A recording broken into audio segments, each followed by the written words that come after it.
All right, welcome back. Been a couple weeks since I've done a video, and I guess we're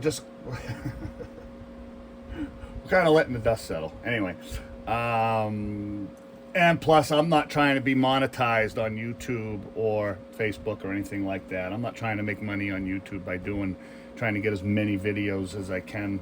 I'm not a YouTuber. I put videos up on YouTube. Hopefully they're educational for people to see what's going on. Problems with their radios, complaints with their radios, whether they're cranked up or they sound like shit, blah, blah, blah, on and on and on. It just gets repetitive, okay? You get these radios in, they've been cranked, or spanked and clipped, and, the Connex 3300s, the Strykers, doesn't matter. It's the same shit over and over and over again. So I just don't put out a video just to put out a video. Anyway, but this one we found was kind of interesting, and this is something that I would have expected to find on, an old 25 year old radio, an old Galaxy or an old Connex or something. We've seen it a million times, but never would have expected it to be to this extent. Okay, so anyway, this radio came in. One problem, the channel selector was bad. Another thing we was noticing when we fired it up, it was showing like 3 or 4 bars on the S meter for the receive, and I didn't really pay any attention to that at first. I thought it might have been something on the bench, so of course now I'm going through and shutting everything off and checking everything, and I'm like, no, it's not the bench. Then I finally got smart and put another radio on the bench and said, okay, it's not the bench, it's the radio. So anyway, the main complaint from the driver for this radio was nobody could understand what he was saying when he was trying to transmit on it. And so we got it in here and we started checking it out, and it was no dead key.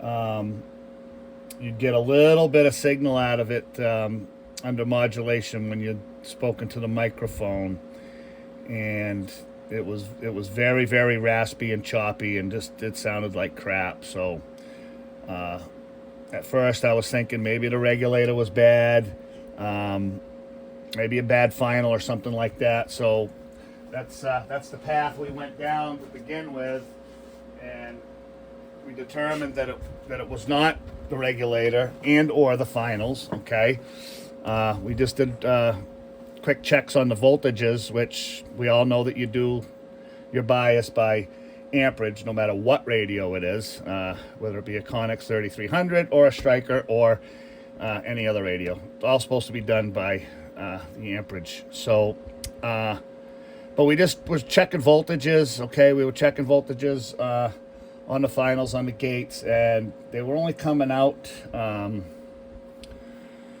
at like 2.9, I think was about the highest we could get. So, and I should have done a video on that prior to, and I know, there's going to be a particular person out there that's going to pick that all apart because I'm not live streaming and showing everything I do. Well, you know what? The radio comes in broke and it leaves fixed. As far as I'm concerned, that's a pretty good deal right there, if you ask me. But anyway, we checked the voltages and things just weren't adding up. So we pulled the gate legs on the finals off the board and quickly checked the voltages just on the pads, and we were getting the same readings. So that kind of guided me away from the finals being bad. So we got in here and started checking the voltages on the trim pots, and things just were not adding up. So pulled the trim pots out. At first we just thought it was one. Pulled it out, tried to do a bias again. Yep, okay, that worked. Got to the next one, no adjustment. So anyway, we ended up replacing all 3 trim pots for your biased. Got further into the tune and got to the high and low dead keys, and both of those were squirrely to the touch. You could just touch them and the wattage would jump all over the place. So my whole point is that it's very, very rare to see 6 trim pots that had to be replaced. For the receive side, what we were getting 3 or 4 bars on the receive. We threw an S9 into it and could not adjust the S9, and we replaced that trimmer, and lo and behold, we've got S9. So, and we'll show you all that when we finish the radio. But just thought that was kind of interesting. It's not common. I mean, it is common for one to go bad every now and then, but I never would have thought that, you know, that we would have run into having 6 of them bad. So just kind of interesting. Old radios, this is the shit that happens. Nothing's perfect, okay? Over time, bouncing around in trucks and such will take their toll on the components. So also the channel selector, as you can see, it doesn't change channels.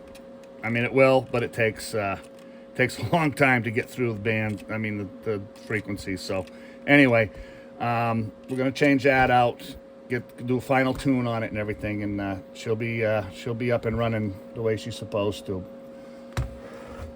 when we're done. So anyway, I just want to show you real quick. So here's a good trimmer right here, okay, and we'll show you that it goes from 0 ohms to your 1K, okay?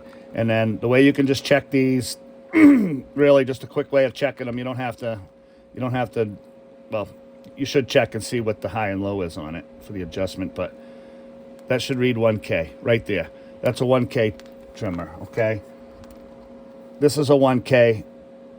This is the bad one.